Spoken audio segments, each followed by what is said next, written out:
Level 1. The Recruit. You sign the papers at an office in a strip mall. The recruiter shakes your hand.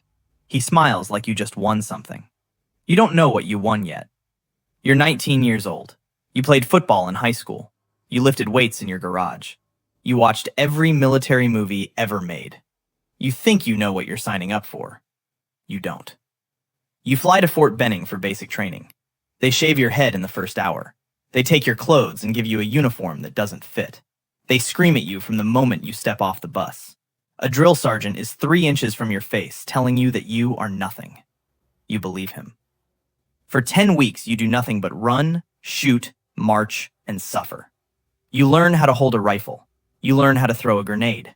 You learn how to survive in a chemical attack. You graduate. Your mother cries at the ceremony. You feel proud for about an hour. Then you report to airborne school. 3 weeks of jumping out of airplanes.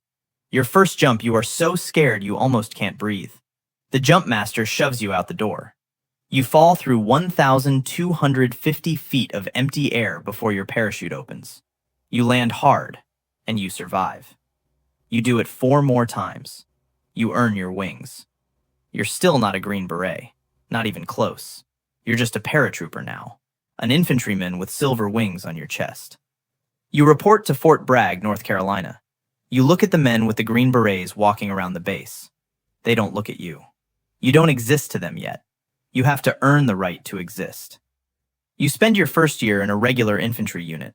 You clean rifles you'll never fire in combat. You stand in formation in the rain. You save every dollar of your paycheck. You want to wear the Green Beret. You write the request for Special Forces selection 11 months into your enlistment. Your platoon sergeant tells you 90% of guys like you wash out in the first week. He tells you to prove him wrong. You intend to. Level 2. The Candidate. You volunteer for Special Forces Assessment and Selection. They call it SFAS. Most people call it selection. It's a 3-week course designed to break you in ways you didn't know you could be broken. 400 men show up on day 1, and 150 will still be there at the end. You will either be one of them, or you won't. You spend the first week doing physical fitness tests. Push-ups, sit-ups, pull-ups, timed runs, a 12-mile ruck march with 45 pounds of gear. They don't tell you the standards, and they don't tell you if you passed. They just tell you to show up the next morning.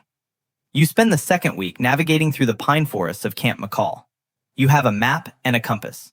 You have a rucksack that weighs 65 pounds. You have a list of points you must reach before a deadline. The deadline is never announced.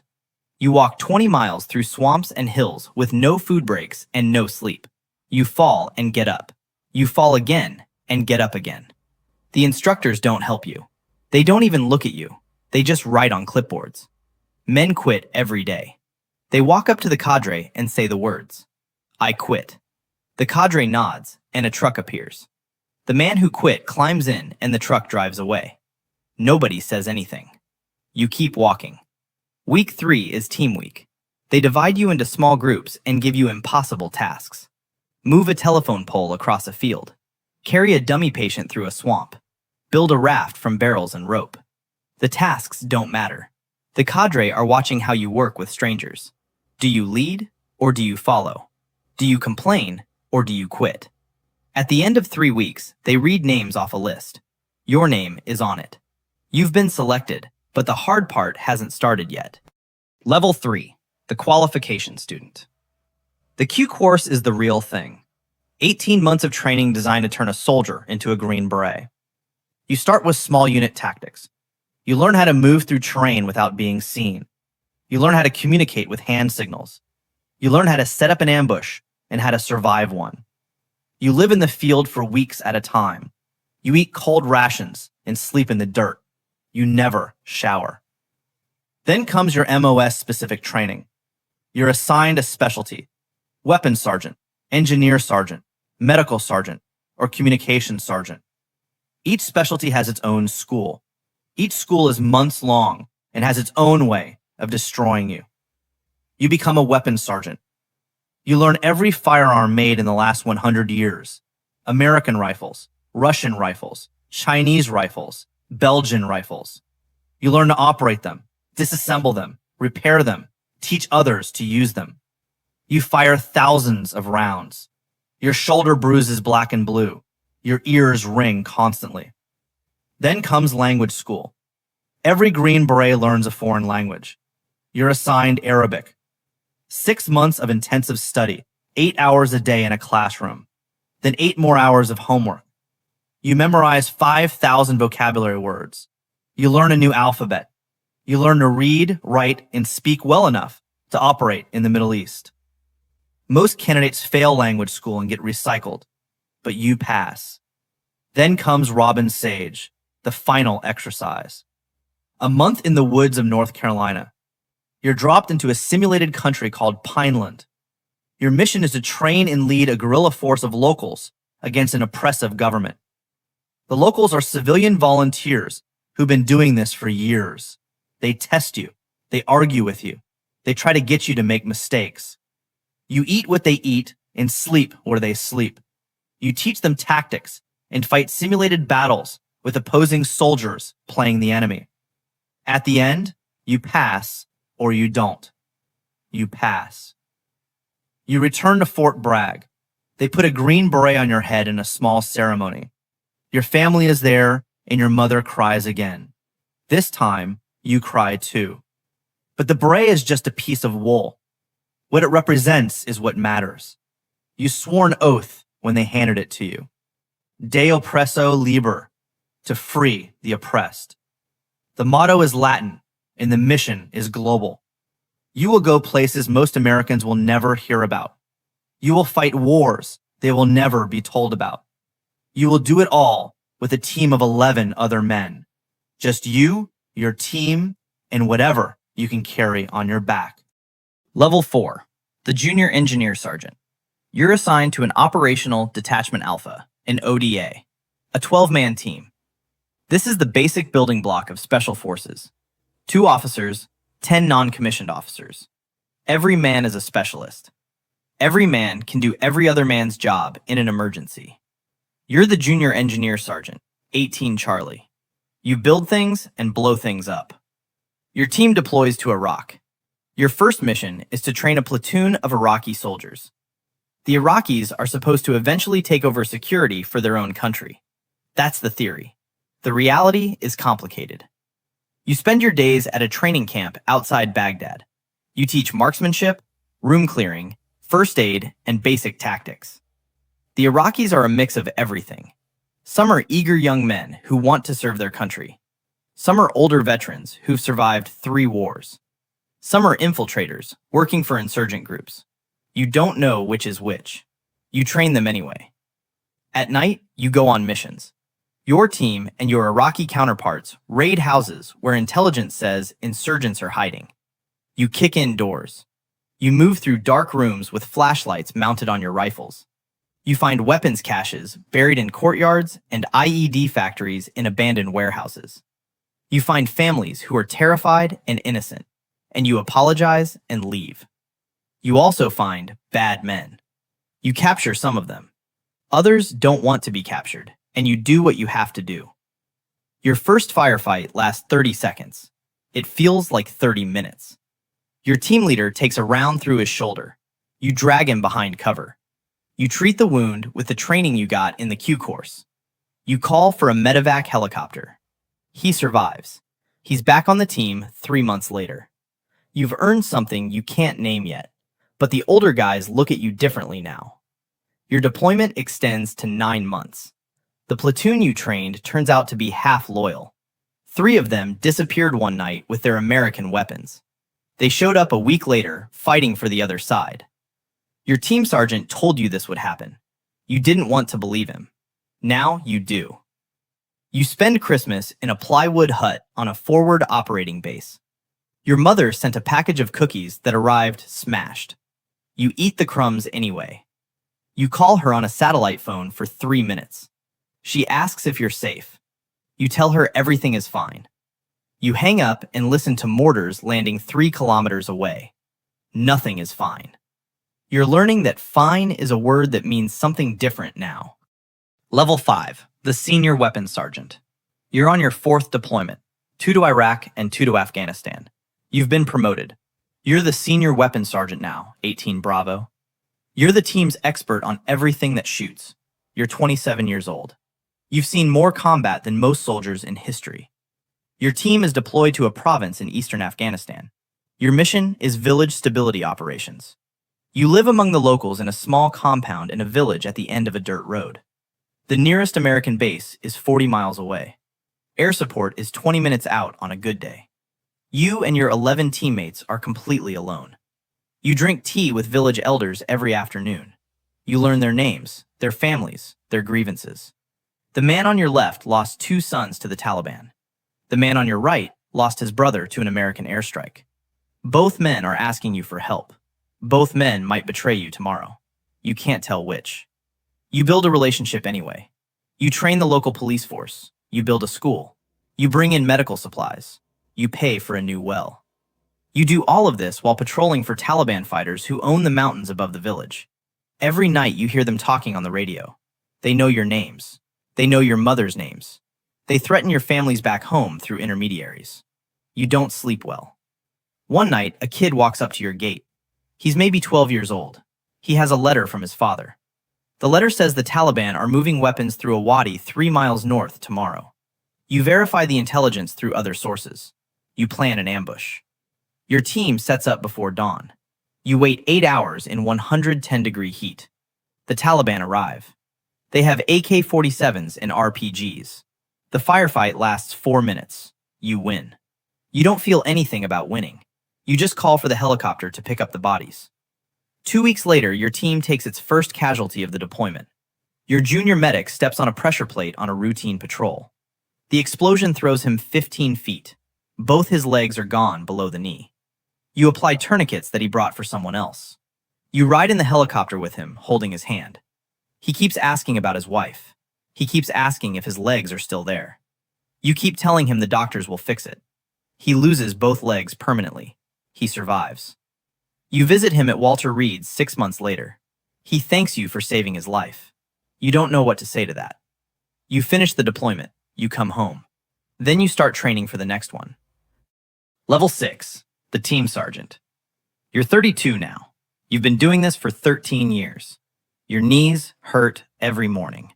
Your shoulders pop when you reach for things. You have tinnitus from too many explosions. You've buried 3 teammates in national cemeteries across the country. You're the team sergeant now, 18 Zulu, the senior enlisted man on an ODA and the backbone of the team. The officers come and go. They rotate through command positions for their careers. You stay. You are the institutional knowledge.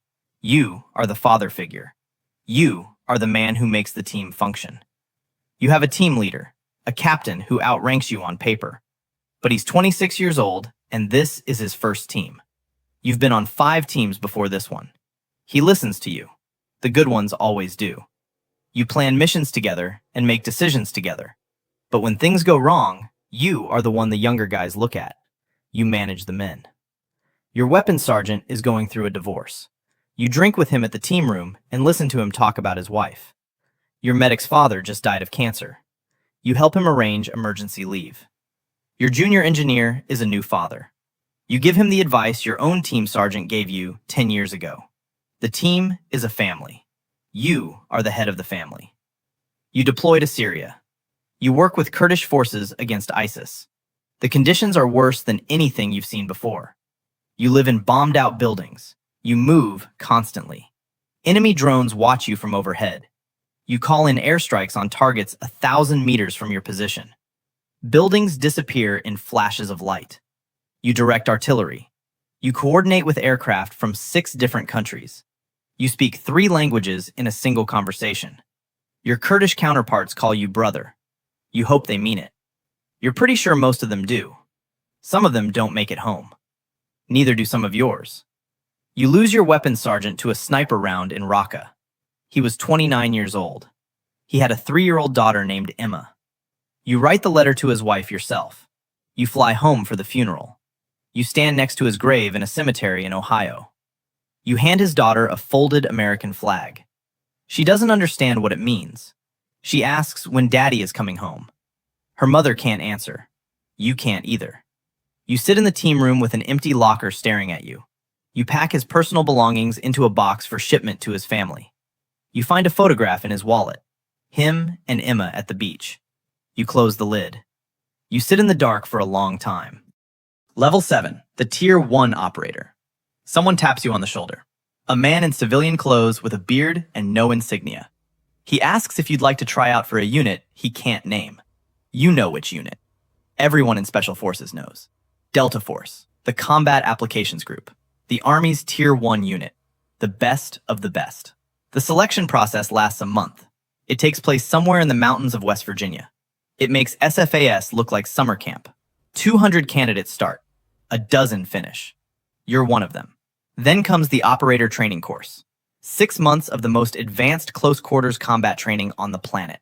You shoot thousands of rounds a day. You clear rooms until you can do it in your sleep. You practice on shoot houses built inside airplanes, inside buses, inside embassy replicas. You learn to shoot from moving vehicles. You learn to shoot while hanging from a rope. You learn to shoot in total darkness, using night vision goggles that cost $60,000 a pair. You learn things that civilians don't know can be taught. Your first mission with the unit is classified. It will be classified for the rest of your life. You fly somewhere, you do something, and you come back. You can't tell your wife where you went or what you did. She stopped asking years ago. Your missions are the ones that other special operations units can't or won't do. Hostage rescue deep inside hostile territory. Snatch and grab operations against high-value targets. Counter-terrorism raids in capital cities of countries that don't officially have American troops. You kick in doors at 3 a.m. in neighborhoods where the enemy is waiting. You don't always know who the enemy is until you see them. Sometimes they shoot first, and sometimes you do. Either way, the mission ends with you walking out of a building while local authorities arrive to handle whatever is left. Your name never appears in any report that the public will ever see. You are a ghost in a world of ghosts. You operate in countries most Americans can't locate on a map. Yemen, Somalia, Niger, Mali.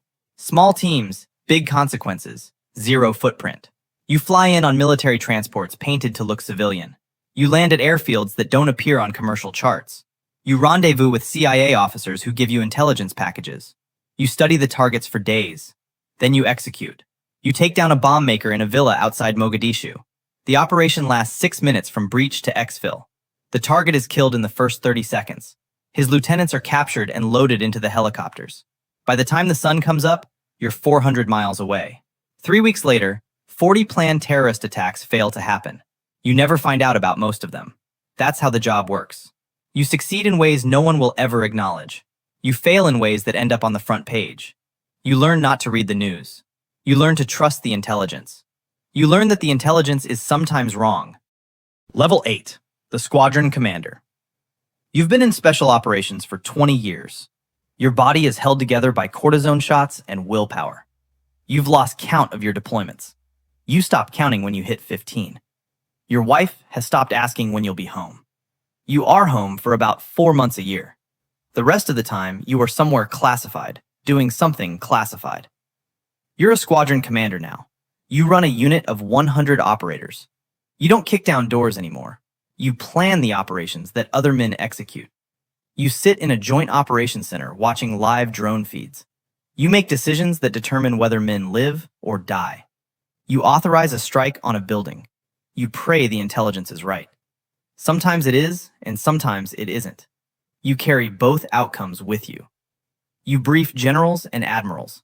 Sometimes you brief people even more senior than that, in rooms where you can't carry your phone. You explain operations that are happening or about to happen. You explain them in terms the leadership can understand. You tell them what you need. Sometimes they give it to you, and sometimes they don't. You've stopped being angry about the ones they don't give you. Anger doesn't help. You manage the older operators on your team. Some of them have been through things that broke them in ways that don't show on the outside. You make sure they get help. You make sure the help is discreet. The culture is slowly changing about mental health, but slowly. You know men who never asked for help and who put guns in their mouths years later. You know their widows and you know their children. You speak at their funerals and mean every word. You return from deployment. Your daughter is 14. You missed her entire middle school years. She's a stranger to you, polite but distant. You try to connect. You take her to dinner and ask her about her life. She answers in short sentences. You don't blame her. You blame yourself, and then you blame the job, and then you blame nothing, because blaming doesn't help either. You lose a team in Niger. 4 men killed in an ambush. They were escorting local forces on what was supposed to be a routine patrol. The intelligence was wrong. The enemy was waiting. The nearest reinforcements were 4 hours away. The team fought until they couldn't fight anymore. You fly to Dover Air Force Base to meet the caskets. You stand on the tarmac at 2 a.m. in the pouring rain. You salute as the flag-draped coffins are carried off the transport. You meet the families afterward. You tell them their husbands and sons died as heroes. You leave out the parts about the intelligence failures. Those details don't help widows sleep at night. A senator launches an investigation. You testify behind closed doors. You answer every question honestly. Some decisions get changed and some procedures get updated. 4 men are still dead. Nothing brings them back. You write their names on a piece of paper in your office. You look at it every morning before you go to work. Level 9. The General Officer. You're 48 years old. You've been promoted to Brigadier General. You command the Joint Special Operations Command, JSOC, the unit that coordinates all of America's most elite military forces. Delta Force, SEAL Team 6, the 24th Special Tactics Squadron, the Intelligence Support Activity. You run all of it. 4,000 operators spread across bases around the world. You have an office at Fort Bragg. You have a house on base. You have a security detail. You have a schedule that is planned weeks in advance by staff officers. You brief the Secretary of Defense.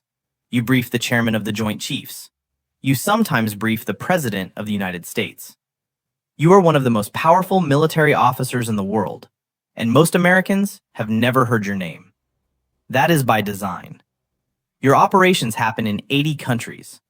Some of those countries are allies, and some are not. Some don't know you're there, and some know but pretend not to. The operations you command prevent attacks that would have killed thousands. The operations you command also sometimes kill the wrong people. You make those decisions too. You sign the papers. You take responsibility when things go wrong. You sit at the table with the National Security Council. The conversation turns to a specific problem, a terrorist leader in a specific country, a hostage held by a specific group, a weapons program developed by a specific regime. People turn to you. You present options. Some of the options are surgical, a small team, a specific target, a quick operation. Some are larger, a full-scale raid, multiple aircraft, a sustained presence. You recommend one. The National Security Advisor asks questions, and the President asks questions. Decisions are made. Orders are issued.